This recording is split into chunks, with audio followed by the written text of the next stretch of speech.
Okay, start करते हैं।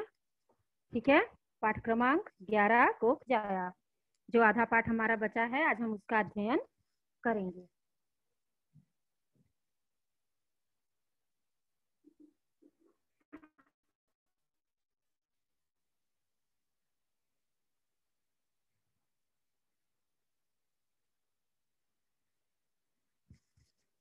कहाँ तक हो गया था?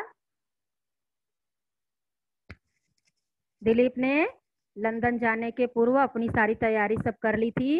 ये सारी चीजें हमने क्या किया था, देखा था कि मौसी का घर भी बिक चुका था। दिलीप ने, जो उसका इकलौता बेटा था, उन्होंने क्या किया था, बेच दिया था।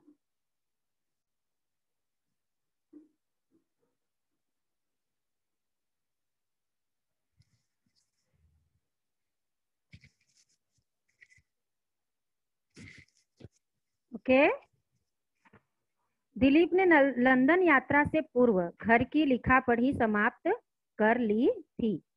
जब वो क्या किया, मौसा जी गुजर गए, मौसा जी का ये करके अंतिम संस्कार करके दिलीप जब वापस लंदन चला गया, तब उसने क्या किया, उसने यह किया कि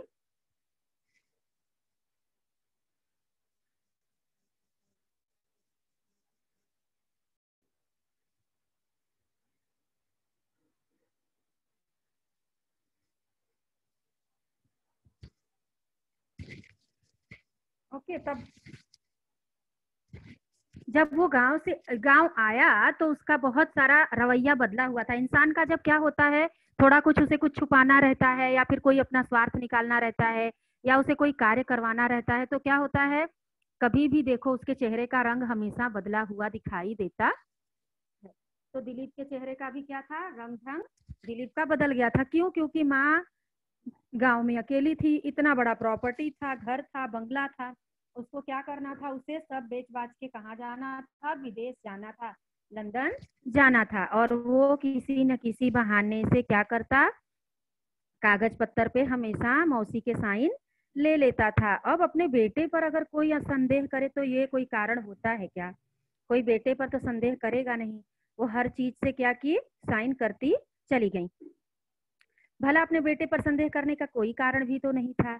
जब तक वह कुछ समझ पाती, उनका जमीन मकान हाथ से निकल चुका था। जब तक वो क्या करती, कुछ समझती कि मेरा कुछ हो रहा है या मेरा कुछ नुकसान हो रहा है या दिलीप मेरे आंख के नीचे सब कुछ बेच रहा है, तो वो इन सब बातों को जब तक समझती, तब तक क्या हो चुका था, सब कुछ बिक चुका था।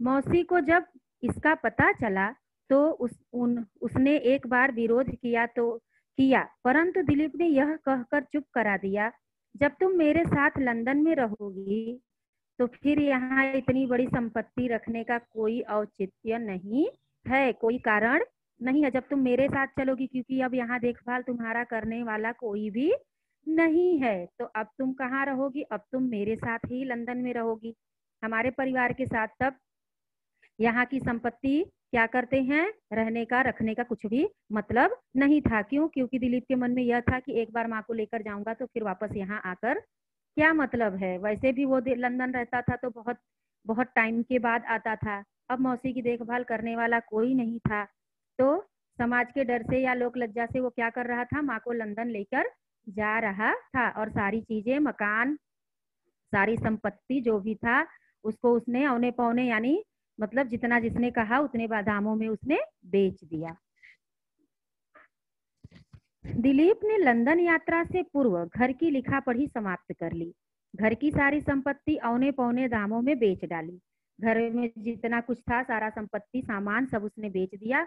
और जो घर था उसकी भी लिखा पढ़ी उसने, रजिस्ट्रेशन उसने करा लिया था लंदन जाने से पहले ही। क्यों? क्योंकि उसको लंदन जाने से पहले सारे काम यहाँ के निपटा लेने थे, खत्म करना था। मौसी अपनी सारी गृहस्थी नीलाम होते देखती रही। मौसी क्या कर रही थी, जब माँ बाप बहुत एक एक तिनका जोड़ के कोई कोई चीज बनाते हैं, उनकी भावनाएं उसमें छुपी रहती हैं, उसमें उनकी बहुत सारी यादें रहती हैं, हर चीज रहता है। और क्या करता है बेटा, बेटा उसे बेच डालता है। तो मौसी को क्या है, मौसी अपना सारा आंख के सामने सारी संपत्ति जाते हुए नीलाम होते हुए देखती हैं कि जिसको मौसी और मौसा ने क्या किया था, बड़े जतन से संभाल कर सजा कर रखा था।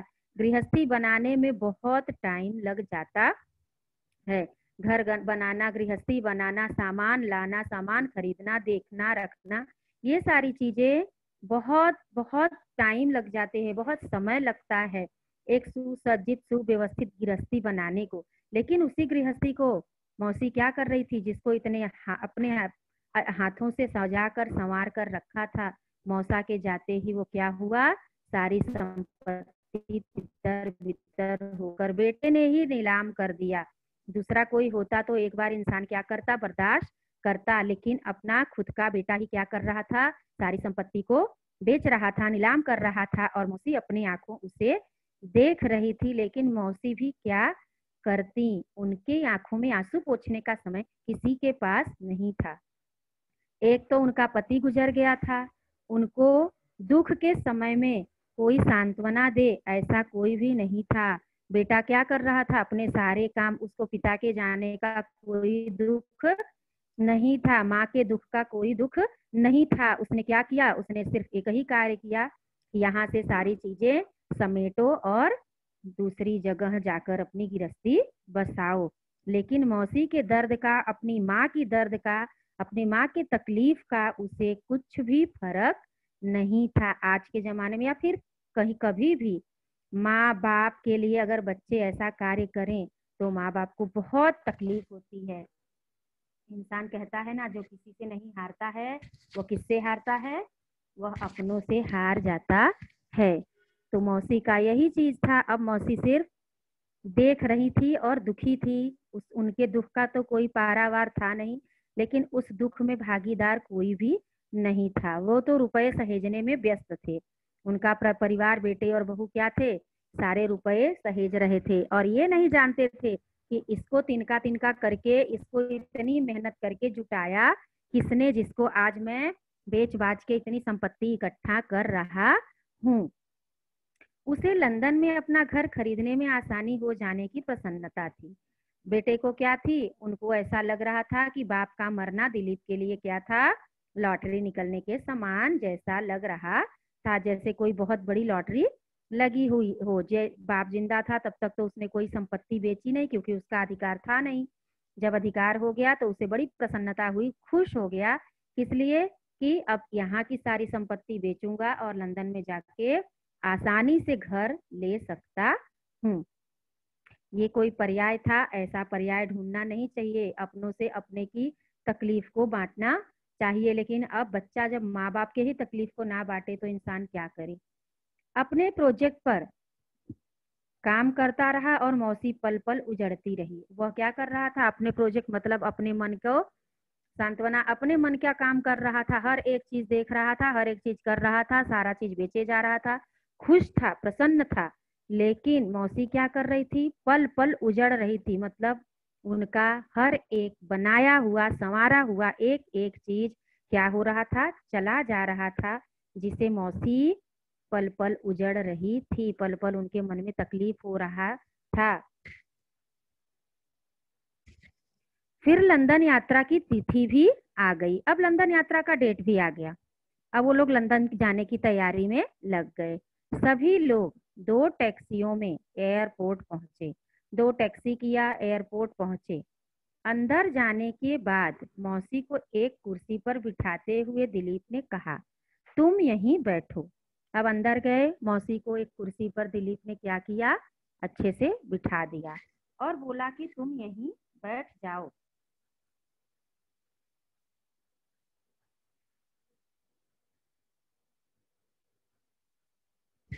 हम लोग लगेज जांच और बोर्डिंग कराकर आते हैं। जो लगेज लिए थे, बोर्डिंग पास वगैरह होता है, उसको करेक्शन तो कराना पड़ता है, चेकिंग वगैरह होती है ना एयरपोर्ट पे। मुस्कान, Subhiksha, hello. Yes ma'am. Hello, सुन रहे हो ना आप लोग कि लेक्चर छोड़ के भाग गए हो? नहीं मैम, है। नहीं मैम, सुन रहे हैं। हम लोग है लगेज मैम। जांच की, हाँ हाँ ओके, हम लोग लगेज जांच और बोर्डिंग कराकर आते हैं। सारी चीजें करेक्शन करा के हम लोग आ जाएंगे। इमिग्रेशन के समय पर साथ हो जाएंगे। जब काफी समय बीत गया तो उसे चिंता होने लगी। अब देखो वहां मौसी बैठ गई निश्चिंत होकर कि ठीक है, जब ये लोग सब काम करके आ जाएंगे हम लोग साथ साथ जाएंगे। कि बेटा बहू कहाँ, बहुत समय बीत गया, अब वो बैठी रही, इतना समय तो लगता नहीं है। तो अब वो चिंता करने लगी कि बेटे और बहू कहाँ चले गए, लगेज में कोई झंझट तो नहीं हो गया। वह उठकर अंदर के गेट पर तैनात सिक्योरिटी के पास जाकर बोली, मेरा बेटा दिलीप मिश्रा लंदन के फ्लाइट से बोर्डिंग कराने गया था, मुझे यहीं बैठने बोला था, परंतु उसे गए बहुत देर हो गई। वह कहाँ है, इसका पता कैसे चलेगा। जब काफी समय बीत गया मौसी को चिंता होने लगी कि बेटे बहू कहाँ चले गए, आखिर मुझे अकेले यहाँ बिठा के, कहीं सामान वामान का कोई झंझट तो नहीं हो गया। तो बेचारी उठी और जाकर सिक्योरिटी गार्ड से वो पूछने लगी कि मेरा बेटा है, ये नाम है, बोर्डिंग कराने गया था लंदन के लिए, लेकिन अभी तक मुझे बिठाकर चला गया, अभी तक वो आया नहीं है, इसकी मुझे चिंता हो रही है, तो इसका पता कैसे चलेगा। तो सिक्योरिटी उनसे क्या पूछ रहा है, आपका टिकट कहाँ है, मेरा भी टिकट उसी के पास है। आपकी फ्लाइट कौन सी है, ब्रिटिश एयरवेज। उन्होंने फ्लाइट का नाम बताया और क्या बताया, यह बताया कि मेरा टिकट भी मेरे बेटे के पास में ही है। ठीक है आप बैठिए, मैं पता लगा कर आता हूँ। सिक्योरिटी ने बोला आप बैठ जाओ, मैं आप पता लगा कर आता हूँ कि आप क्या प्रॉब्लम है या क्या समस्या है, आपका बेटा अभी तक क्यों नहीं आया। कहकर वह अफसर बोर्डिंग काउंटर की ओर बढ़ गया। मौसी फिर उसी कुर्सी पर आकर बैठ गई। थोड़ी देर के बाद एक सिपाही आकर मौसी से बोला, मैडम आपको हमारे सिक्योरिटी इंचार्ज ऑफिसर ने क्या किया है, ऑफिस में आकर बैठने को बुलाया है। अब वह गई कुर्सी पर बैठ गई, फिर से वो गया, देखा, चेक किया, तो उसके बाद आया तो बोला कि मेरे सिक्योरिटी इंचार्ज ऑफिसर जो हमारे से हमसे ऊपर ऑफिसर हैं, उन्होंने क्या किया है, हमें आपको बुलाया है, ऑफिस में आकर आप बैठिए। ऐसा क्यों, मौसी ने आश्चर्य से कहा, ऐसा क्यों, मुझे तो लंदन जाना था अपने बेटे बहू के साथ, तो मैं ऑफिस में जाकर क्या करूंगी। उन्हें थोड़ा आश्चर्य हुआ। मुझे पता नहीं, सिपाही बोला, सिपाही ने बोला कि मुझे थोड़ी पता है कि आपको किस लिए बुलाया गया है, उन्होंने सिर्फ बुलाया है तो मैं आपको आकर बता रहा हूँ क्यों बुलाया है। मौसी का मन किसी अनहोनी आशंका से, ऐसा कुछ होता है अगर, तो इंसान के मन में हमेशा क्या होता है, अलग अलग सी बातें आने लगती है कि ऐसा क्या हुआ होगा, कि उसने मुझे क्यों नहीं बुलाया, या क्या हुआ, जो भी हुआ, तो क्या करता है इंसान, बहुत सारी बातें सोचने लगता है। मौसी का मन किसी अनहोनी, अनहोनी मतलब कि जो ना होने योग्य हो, मन अंदर से घबरा जाता है, डर जाता है, ऐसी शंका किसको, मौसी को होने लगी, और वो अकुला उठा ना तो व्याकुल हो गई। वह विदा होने लगी तो उस सिपाही ने पूछा, आपका लगेज कौन सा है। जब वह चलने लगी जाकर ऑफिस में बैठने के लिए, तो सिपाही ने पूछा कि आपका लगेज है क्या, आपका सामान यहाँ रखा हुआ है। अब मौसी की नजर पहली बार बगल में दूसरी ओर घुमाकर रखी एक ट्रॉली की ओर गई। उस पर मात्र उसका सामान इस प्रकार रखा था ताकि उसकी नजर सहज रूप से उस पर नहीं पड़े। अब देखो, सिपाही ने पूछा कि आपका कोई सामान है तो मैं उठाकर लेकर चलूं। तो मौसी ने क्या किया, नजर इधर उधर घुमाया कि मेरा सामान है क्या, क्योंकि उनका तो ध्यान था नहीं, उनका यह ध्यान था, कुर्सी पे बैठी थी, अपना बच्चा इस तरह से धोखाधड़ी करेगा यह तो उनको खबर नहीं थी, लेकिन हुआ तो वही था। तो उन्होंने देखा, जब इधर उधर नजर घुमाई तो ट्रॉली की एक ट्रॉली पर गई तो उस पर सिर्फ उनका बैग रखा था, और इस तरह से रखा था कि वो सहजता से उसे सरलता से ना देख पाए, अगर देख लेती तो शायद उसी समय वो ढूंढने लगती दिलीप को। वह सिपाही ट्रॉली चलाते हुए मौसी के साथ चल पड़ा। वो ट्रॉली बैग लेकर क्या किया, मौसी के साथ ऑफिस में चल पड़ा। सिक्योरिटी ऑफिस में 7-8 अफसर जमा थे। सिक्योरिटी ऑफिस में 7 से 8 अफसर थे, एक दो अफसर नहीं थे। सभी चिंतित दिखाई दे रहे थे। मौसी के प्रवेश करते ही वे सभी उठकर खड़े हो गए। सारे के सारे लोग चिंतित थे मौसी के बारे में सोचकर। मौसी के अंदर जाते ही वे सारे लोग उनके सम्मान में खड़े हो गए। अब क्यों खड़े हो गए वो देखो, मौसी को तो आश्चर्य हो रहा है कि मैं तो यहाँ लंदन जाने के लिए आई हूँ और ये ऑफिसर लोग मुझे ऑफिस में बुला रहे हैं, और ऑफिस में बुलाते जब मैं अंदर चली गई तो वो क्यों खड़े हो गए। इससे मौसी क्या हुई, मौसी के बैठने के बाद एक अफसर बोला, मैडम, मौसी को बहुत आश्चर्य हुआ कि उन लोगों को मेरा परिचय कैसे पता चला। अब अफसर बताएगा कि मौसी का परिचय क्या था। मौसी के बैठने के बाद एक अफसर बोला, मैडम, मैं आपको एक दुख की बात बताने जा रहा हूँ। उन्होंने मौसी को बिठाया और उन अफसरों में से एक अफसर ने बोला कि मैडम, एक दुख भरी बात है जिसे मैं आपको बताने जा रहा हूँ, क्या हुआ। मौसी ने चिंतित होकर पूछा कि अरे क्या हुआ, ऐसी कौन सी दुख भरी बात है कि जो आप मुझे बताने जा रहे हो। इतना कुछ मेरे साथ घटित हो गया, उससे बड़ा दुख मेरे लिए और क्या हो सकता है जो आप बताओगे और मैं सह ना पाऊं। आपका बेटा आपको यहीं छोड़कर लंदन चला गया। अब उन्होंने यह चीज क्या की, मौसी को बताई कि आपका बेटा क्या किया, यहीं छोड़कर, यहीं आपको छोड़ दिया और वह लंदन चला गया। अब ये बात तो मौसी के लिए क्या थी, और भी तकलीफ दे थी। जिसका बच्चा सब कुछ बेचकर क्या किया, एक तो उसने पहले सब बेच दिया और उसके बाद उसने क्या किया, सारी संपत्ति को बेचकर अपनी पत्नी को लेकर और माँ को बिना बताए चला गया। तब मौसी अब क्या करती। ऑफिसर लोग भी मौसी को पहचानते थे, क्यों, क्योंकि वो आईएएस की सचिव की पत्नी थी, इसलिए ऑफिसर लोग उनको पहचानते थे। इसलिए उसको चिंता हुई कि ऐसा नालायक बेटा था कि क्या किया, माँ को छोड़कर चला गया, अब मैं क्या करूं। इसलिए उन्होंने उनको बता दिया, छोड़कर चला गया है, उसने आपका टिकट सरेंडर कर दिया है। वह अफसर बोला, उसने आपका टिकट टिकट क्या किया है, यहीं रख दिया है, दे दिया है। और वह अफसर उनको बताया। अब मौसी क्या करती सोचो, जिसके पास न कोई धन थी, न संपत्ति थी, न जिसको संभालने वाला कोई था, बेटा सब कुछ बेच दिया धीरे धीरे।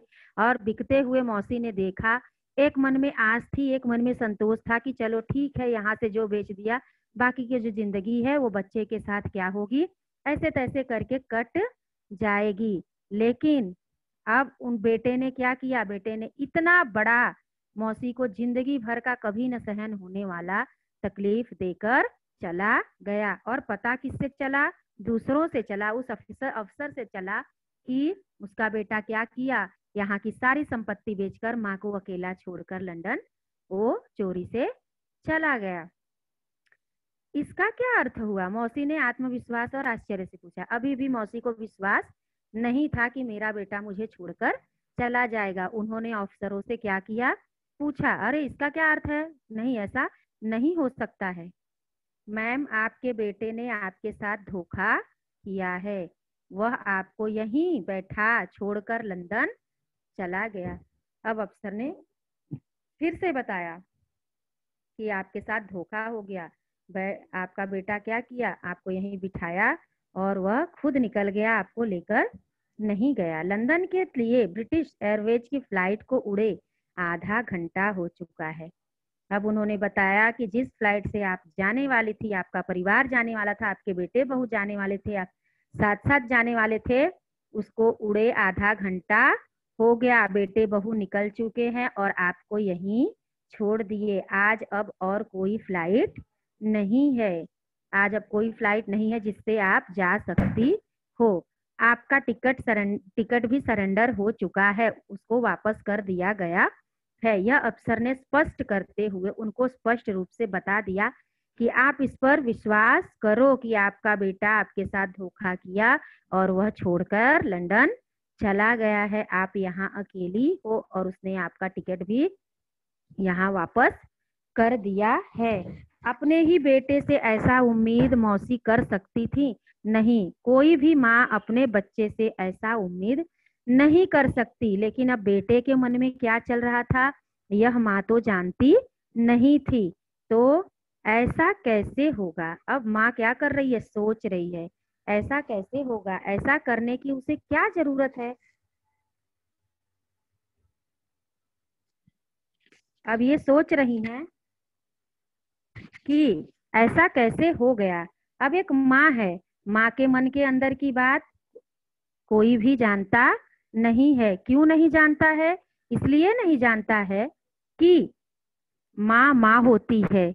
वो बेटा क्या किया, माँ के साथ धोखा करने के बावजूद भी माँ ने क्या किया, माँ को अभी भी विश्वास नहीं हो रहा था कि मेरे बेटे ने मेरे साथ ऐसा भी कुछ किया होगा। अभी भी वह यही सोच रही हैं कि नहीं नहीं, ये अफसरों से कुछ गलती हो गई होगी, ऐसा करने की उसे जरूरत ही क्या है। क्यों? क्योंकि सारा जो कुछ भी मेरा है वो तो उसी का है। और उसने क्या किया है, सब कुछ तो बेच दिया, सब कुछ यहाँ का खत्म हो गया। जब सारे पैसे उसी के पास हैं, सारी संपत्ति का मालिक वही है, तो ऐसा उसे करने की क्या जरूरत थी कि वह मुझे छोड़ दिया और अकेले अब बहू को लेकर चला गया। और इस तरह से बिना बताए क्यों चला गया। एक माँ का हृदय जो होता है वो बच्चे के किसी भी गलती को माफ कर देता है, दुनिया माफ करे या ना करे, लेकिन माँ अपने बच्चों को हमेशा, बच्चा कितना भी बड़ा हो जाए, बच्चे की तरह ही देखती है। और माँ का हृदय ही ऐसा होता है जो बच्चे के लिए हजारों गलतियां करने के बावजूद भी पसीजता है। अब वो सोच रही हैं, नहीं नहीं, आप लोगों को अवश्य कोई धोखा हुआ है। आप लोग एक बार फिर अच्छी तरह पता लगाइए। आप लोग क्या करिए, एक अच्छी तरह पता लगाइए, आपके साथ धोखा हुआ है। यह ऐसा नहीं हो सकता, मेरे साथ मेरा बेटा ऐसा नहीं कर सकता है। मैं भारत सरकार के पूर्व वित्त सचिव की पत्नी हूँ। आप लोग इस तरह मुझे गलत सूचना नहीं दे सकते। आप लोग फिर पता लगाइए। मेरा तो घर भी बेच दिया है। अब वह बता रहे हैं कि मेरा तो घर भी बिक गया। मैं भारत सरकार के पूर्व वित्त सचिव की पत्नी हूँ। आप लोग इस तरह मुझसे मत कहिए। पता लगाइए मेरे बेटे और बहू कहाँ हैं, जो मुझे छोड़कर अकेले नहीं जा सकते हैं। मुझे यहाँ कैसे छोड़ सकता है वो। मौसी बहुत अप्रत्याशित व्यवहार करने लगी और हाँफने लगी। अप्रत्याशित व्यवहार करना, इंसान को जब दिमाग से कुछ सूझता नहीं है तो इंसान क्या करता है, बहुत मन के अंदर बौखलाहट भर जाती है तो इंसान कुछ भी करने लगता है जिसका उसे कोई भी सोच समझ होता नहीं है। ऐसे ही मौसी करने लगी। अब तो मेरा घर भी बिक गया है तो मैं रहूंगी कहाँ। बहुत सारी दिमाग में मौसी की बात आने लगी। और बेटा लंदन, लंदन तो यहाँ है नहीं, पास में तो है नहीं, एक दूसरे शहर में तो है नहीं कि मौसी जाकर ढूंढ ले। लंदन मौसी अगर दोबारा जाती भी तो किस तरह जाती, ना उनके पास कुछ पैसा था, ना ही उनके पास कुछ भी था, ना उनके पास कोई रहने वाला रखवाला था। तो और हाँफने भी लगी, उनकी सांस फूलने लगी। बहुत सारे ऐसी चीजें होती हैं, कभी कभी ऐसा मन व्यथित होता है या जो भी होता है बौखलाने लगता है तो इंसान क्या करता है, अपने ही तरफ से कुछ भी अलग सा व्यवहार करने लगता है। तो वही मौसी की उस समय हालत हो गई थी। मौसी कुछ भी न बोल रहे, कुछ भी बोल नहीं रही थी। मौसी को चुप देख वे लोग भी चुप हो गए। अब मौसी क्या की, एकदम चुप हो गई, कुछ भी बोल नहीं रही थी। अब वो ऑफिसर भी क्या किए, ऑफिसर लोग भी चुप हो गए थे। लोग फिर थोड़ी देर बाद सभी अफसरों को सतर्क होते देख मौसी समझ गई कि आईजी साहब आ रहे हैं। थोड़ी देर बाद सारे, जब कोई बड़ा साहब या बड़ा कोई ऑफिसर आता है तो लोग क्या होते हैं, थोड़े से सतर्क हो जाते हैं। तो वही सतर्क होते देख वो सोच समझ गई कि आईजी साहब क्या हो रहे हैं, अंदर आ रहे हैं। आईजी साहब के आते ही हाथ जोड़कर मौसी को प्रणाम किया। अब आईजी साहब तो समझते थे कि ये क्या है, वित्त सचिव की पत्नी है। तो आईजी साहब आए और हाथ जोड़कर मौसी को प्रणाम किए और बोले, मैडम मेरा नाम अमित गर्ग है। मिश्रा सर जब इंडस्ट्री विभाग में थे तो मैं उनके अधीन कार्य कर चुका हूँ। उनके पति के बारे में बता रहे हैं कि जब वो सर जिंदा थे, इंडस्ट्री विभाग में थे, तब मैं उनके नीचे कार्य कर चुका हूँ। इसलिए मैं आपको क्या करता हूँ, पहचानता हूँ। कोई भी पहचानेगा तो क्या करेगा। वो ऑफिसर लोग जो थे पराए थे, उनका वो कोई अपने तो थे नहीं, लेकिन वो उनको दुख हो रहा था कि उनका बेटा मौसी को छोड़कर चला गया। उनको उनके अंदर इतना सम्मान था कि वो सम्मान दे रहे थे, लेकिन उस बेटे को जिसको उन्होंने अपनी कोख से पैदा किया था, उस बेटे ने माँ का दर्द नहीं समझा, माँ की पीड़ा को नहीं समझा, माँ को बेसहारा छोड़ा। कभी कभी किसी किसी मूवी में भी आप लोग देखो पहले के, तो बहुत चीजें दिखाई हुई हैं इसी तरह की। मिश्रा सर का बहुत उपकार है इस विभाग पर, मुझे सब कुछ पता चल चुका है। आपका आदेश हो तो दिलीप को हम लोग लंदन एयरपोर्ट पर ही रोक लेने का प्रबंध कर सकते हैं। अब वो बोल रहे हैं कि मिश्रा सर के बहुत उपकार हैं, उन्होंने मेरी बहुत सहायता की है और बहुत अच्छे थे। उनका सब कुछ बखान करके बोले, अगर आप कहें तो हम लोग दिलीप को क्या कर सकते हैं, लंदन के एयरपोर्ट पे रोक सकते हैं। अगर मौसी ऐसा चाहती, अगर उन्होंने हाँ बोल दिया होता तो शायद वह बेटे का क्या करती, रोक लेती। लेकिन जिसको रोकने का क्या तात्पर्य था, सबसे बड़ी चीज कह के वो रोकती भी तो 2-4 महीने भी दिलीप अपने पास रखता, या हो सकता है बहुत सताता, या हो सकता है उसकी बीवी उसको पसंद ना करती। बहुत सारी चीजें होती हैं। तो और सबसे बड़ी बात, जब अपना बच्चा ही नहीं समझा तो दूसरों का सहायता और मदद क्या लेना। समझने वाला होना चाहिए। माँ का तकलीफ अगर वो समझता तो छोड़कर जाता ही क्यों। गर्ग साहब को देखते ही मौसी उन्हें पहचान गई थी, परंतु चुप ही रही। उनको देखकर मौसी पहचान भी रही थी लेकिन चुप थी। बहुत आग्रह करने पर वो बोली, मैं किसी अच्छे वृद्धाश्रम में जाना चाहती हूँ। यदि आप लोग उसमें मेरी सहायता कर दें तो बड़ा उपकार होगा। अब मौसी क्या कर रही हैं, मौसी ने सिर्फ एक ही चीज बोला। उनके मुंह से यही निकला कि मुझे किसी अच्छे वृद्धाश्रम में भेज दीजिए। अगर आप लोग मेरी इतनी मदद कर सकें तो बहुत अच्छा होगा। दूसरा कोई होता, दूसरे किसी की संपत्ति छीनकर अगर कोई लेकर जा रहा होता तो वो क्या करता, कंप्लेन करता, बहुत सारी चीजें बोलता, बताता, या उसे रोकता, या जो भी है, बिना लिए छूटा नहीं। लेकिन माँ का जो हृदय, अगर उसकी जगह पर पिता होते तो शायद पिता ने क्या किया होता, रोका होता और उसको डांटा होता, या जो भी जो दंड देना होता वो देते। लेकिन माँ ने इतने कुछ बेटे के करने के बाद भी माँ ने क्या किया, माँ ने वही किया जो एक माँ ही कर सकती है, दूसरा कोई नहीं कर सकता इस संसार में। उसने उस सारी गलतियों को भी माफ कर दी। बेटे को कोई दर्द नहीं था, क्या कर को ये नहीं था कि एयरपोर्ट पर रोक लो और फिर मैं जाऊं। फिर उन्होंने बोला कि मुझे एक ही चीज आप लोग मदद कर दो, बेटे को रोकने की जरूरत नहीं है, मुझे किसी अच्छे वृद्धाश्रम में भेज दो। आप लोगों का बहुत बड़ा मेहरबानी हुआ। देखो, इतने बड़े संपत्ति की मालकिन, इतनी पढ़ी लिखी औरत होकर, इतनी स्वाभिमानी, आत्मसम्मानी, दूसरों की मदद करने वाली, अकाल पड़ा तो उन्होंने अपने ससुराल से लेकर, पति की कमाई से लेकर सारे भंडार खोल दिए थे सिर्फ गांव की मदद करने के लिए। आज जो दूसरों की मदद करती थी, दूसरों को हमेशा सहायता करती थी, की मोहताज थी। ऐसा समय आता है और ऐसा समय लाने में सिर्फ कौन था, उसका बेटा था। पति के जाने के बाद ही बेटा किस तरह से बदला और किस तरह से सारी संपत्ति मौसी की आंखों के सामने ही बेच दिया, और मौसी देखती रह गई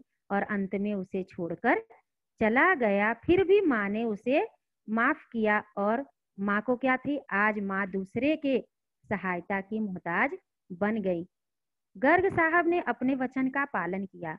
उन्होंने ही मौसी की इस मातेश्वरी वृद्धाश्रम में व्यवस्था करा दी। मौसी ने ही मातेश्वरी वृद्धाश्रम क्या किया था, खोला था वृद्धाओं के लिए। लेकिन उनको क्या पता था कि आज मैं इस वृद्धाश्रम को खोल रही हूँ तो कल मुझे भी इसमें जाना पड़ेगा। उन्होंने, गर्ग साहब ने अपने वचन का पालन किया और उनको वहां व्यवस्था अच्छी तरह से करा दी। आईएएस एसोसिएशन ने भारत से लेकर इंग्लैंड तक हंगामा खड़ा कर दिया। आईएएस क्या किया एसोसिएशन ने, क्योंकि वो उनकी पत्नी थी, यहाँ से लेकर इंग्लैंड तक बड़े लोग होते हैं, अगर उनकी माँ को वृद्धाश्रम में रहना पड़े या उनके जरा जरा सी बात मीडिया को मिले तो वो क्या करते हैं, एक चिंगारी से आग भड़का देते हैं। तो वही चीज हो गया, जरा सी बात का उन्होंने, मीडिया ने भी भारत के स्त्रियों और वृद्धों की दुर्दशा पर लगातार समाचार प्रसारित किए तथा बहस करवाई। अब सब चीजें मीडिया में चली गई, समाचार आने लगे, प्रसारित होने लगे कि ऐसा कैसे हो गया, ऐसा नहीं होना चाहिए, स्त्रियों की दुर्दशा होती है, ये होती है, और अपना ही बेटा इस तरह से। इन सब बातों का बहुत बड़ा बहस हुआ। इतने बड़े पदाधिकारी की विधवा के साथ ऐसा क्यों हुआ। ये सब चीजें क्या थी, सुनने लायक, सुनने के लिए लोग क्या किए, बहुत सारी चर्चाएं होने लगी। साथ यदि बेटा ऐसा व्यवहार कर सकता है तो दूसरों की क्या हालत होगी। अगर आईएएस की पत्नी के साथ अगर ऐसा व्यवहार, उसका बेटा ऐसा व्यवहार कर रहा है जिसके पास इतनी बड़ी संपत्ति थी, तो दूसरों जो आम आदमी होंगे उनकी क्या हालत होगी, उनके घर पे वृद्धाओं की क्या हालत होगी। यह सारी चीजें क्या हुई, बहस होने लगी।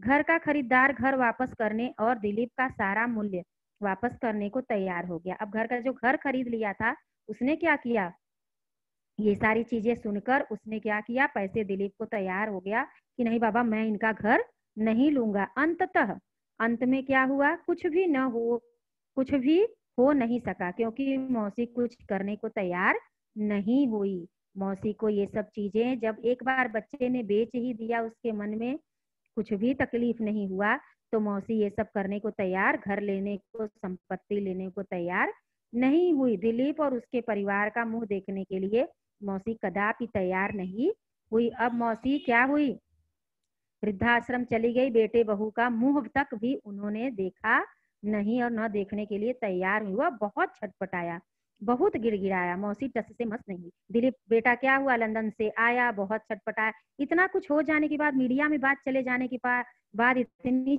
चर्चा हो जाने के बाद बेटा क्यों आया, क्योंकि वो बदनामी से डरा, इसलिए आया। बहुत छटपटाया, बहुत गिड़गिड़ाया, लेकिन मौसी उसे नहीं मिली। उसने मेरे पास भी बहुत पैरवी की, परंतु कोई लाभ नहीं हुआ। दिलीप को पश्चाताप हुआ मेरे पास, यानी लेखक के पास। क्यों, लेखक उसके मौसेरे भाई थे। वह तो बता नहीं सकता था, परंतु लोक लज्जा से ढक अवश्य गया। उसके बाद मैं प्रयास करने लगा कि इतनी बड़ी घटना के बाद भी मौसी का विश्वास जीवन के प्रति बचा रहे। अब मुझे यह आश्चर्य, मुझे बहुत अच्छा लग रहा था कि इतना कुछ हो जाने के बाद भी मौसी ने क्या किया, अपने जीवन के प्रति विश्वास कभी खत्म नहीं किया। जो जिंदगी थी उसको उन्होंने विश्वास के प्रति जिया। फिर प्रत्येक रविवार पत्नी के साथ मौसी से मिलने आने लगा। फिर मैं क्या किया, प्रत्येक रविवार को मौसी से मिलने के लिए मैं आता था। प्रत्येक भेंट में मौसी का एक सोहर अवश्य गाती और गाते गाते रोने लगती। जब बच्चा पैदा होता है तो गाना गाया जाता है, उसको सोहर कहते हैं। लोग खुश होते हैं कि हमारे घर में बेटा हुआ है जो हमारे पीढ़ी को आगे बढ़ाएगा। ये सब सोच दकियानूसी और घटिया है। आज के जमाने में जो बेटियां कर सकती हैं वो बेटे कदापि और कतई नहीं करते।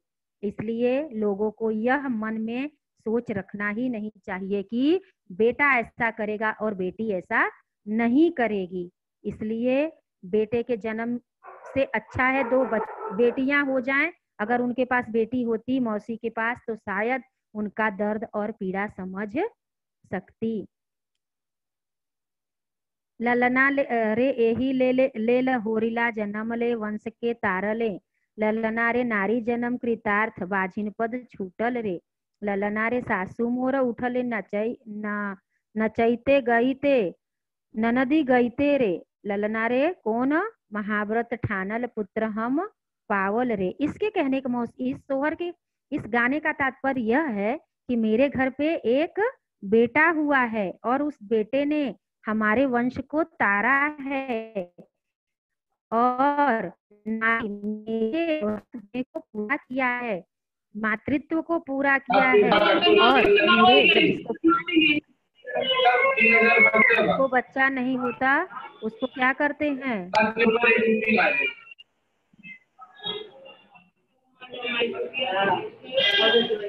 नहीं करती हम काले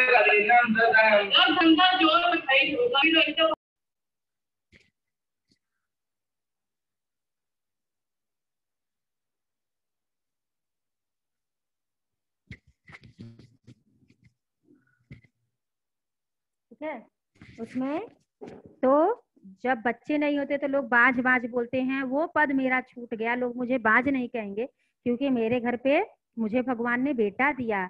सास मेरी गाना गा रही हैं, ननद मेरी नाच रही हैं, और मैंने कौन सा इतना बहुत बड़ा महाव्रत किया था कि मैंने बेटे को जन्म दिया। मैंने एक पुत्र रत्न पाया। इस चारों लाइन का अर्थ यह होगा। मेरी पत्नी भी मौसी के संग सोहर गाने और रोने मौसी के साथ देती थी। सोहर गाने में, रोने में, जब सोहर गाते थे तो उनके मौसी के मन की भावनाएं क्या होती थी, उभर पड़ती थी। मौसी भी रोने लगती थी और लेखक की पत्नी भी भावुक होकर रोने लगती थी। मैं भावुक होकर बगीचे की ओर निकल जाता था। आज उस अध्याय का अवसान हो गया है। आज क्या हुआ, वह अध्याय समाप्त हो गया। मौसी लगभग 7 वर्ष इस आश्रम में बिताकर आज संसार से चली गई। इस अवधि में वह एक दिन भी चार दीवारी के उस वृद्धाश्रम से बाहर नहीं निकली। एक बार जो अंदर आई तो आज उनका ट्रस्ट के सचिव ने मुझे एक लिफाफा देते हुए कहा, गंगा मैडम दाह संस्कार करने का अधिकार आपको देकर गई है। अब देखो, उन्होंने अपनी अंतिम क्रिया कर्म करने का भी बेटे को अधिकार नहीं दिया, अपनी बहन के बेटे को दिया, लेखक को दिया, जो क्या करते थे, उनसे मिलने हर रविवार को आया करते थे। शेष आप इस लिफाफे को खोलकर पढ़ लीजिए। लिफाफे में 2 पन्ने का पत्र और एक बिना तिथि का चेक था।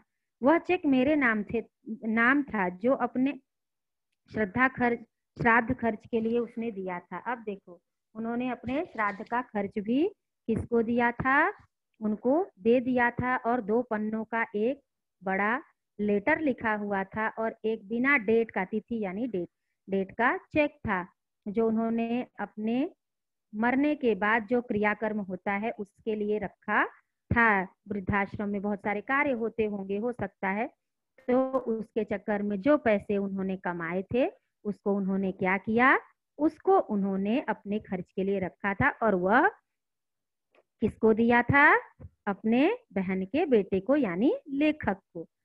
पत्र के अंत में मौसी ने लिखा था, अपनी कोख का जाया बेटा मुझे जिंदा ही मारकर विदेश भाग गया और तुमने अंत तक मेरा साथ दिया। अपनी कोख का जाया यानी जन्म देना, कोख यानी जो माँ के मातृत्व, अंदर जो माँ बच्चे को रखती है उसको कोख कहा जाता है।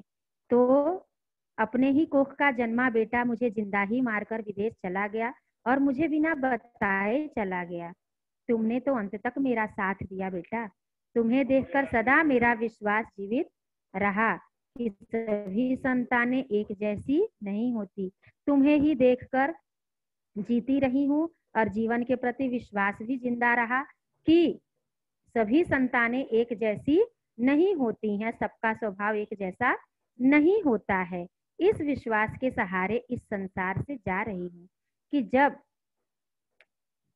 तक एक भी सपूत संसार में रहेगा तब तक माएँ 1000 कष्ट सहकर भी संतान को जन्म देती रहेंगी। जब तक एक भी सपूत मतलब जो बहन के बेटे थे यानी लेखक, और कुपुत्र कौन था, दिलीप, जो उनके कोख से जन्म लिया था। वो कुपुत्र था, अच्छा बेटा नहीं था, लेकिन तुम्हारे जैसा सपूत जब तक इस संसार में अपने माँ के, अपने बाप के तकलीफ को सहने वाला, देखने वाला, सुनने वाला, माँ बाप को हमेशा समझने वाला एक भी सपूत अगर संसार में जब तक रहेगा, मातृत्व का कष्ट बहुत बड़ा होता है, उसको कोई महसूस नहीं करता सिवाय माँ के। जब माँ बच्चे को जन्म देती है तो न जाने कितने पीड़ाओं और कितने कष्ट से उसको जन्म देती है। एक संतान को जन्म देना औरत को दूसरा जन्म होता है और संसार चलता रहेगा। माँ क्या करेंगी, हमेशा संतान को जन्म देती रहेगी और यह संसार चलता रहेगा। इसका श्रेय माँ और सपूत दोनों को है। इसका श्रेय किसको मिलेगा, माँ को भी और सपूत को भी। माँ, तुम्हारे जैसा पुत्र भगवान सबको दें। इन पंक्तियों को पढ़कर मैं अपने को और अधिक नहीं रोक सका और मैं जोर जोर से रोने लगा। मेरी पत्नी भी फूट फूट कर रो पड़ी। वह रोते रोते गाने लगी, ललना रे एही ले होरिला जन्म ले वंश के तारल। फिर से वही गाना वो गाने लगी और मुझे देखकर मेरी पत्नी भी जोर जोर से रोने लगी। तो इस करुण कहानी के पीछे क्या था, एक माँ की वेदना, एक माँ का तकलीफ छुपा हुआ है, जिसको हम क्या कर सकते हैं, इस पाठ के माध्यम से हम देख सकते हैं कि दिलीप के दिलीप के इतना करने के बावजूद भी माँ ने क्या किया? माँ ने उसकी हर एक गलती को माफ किया और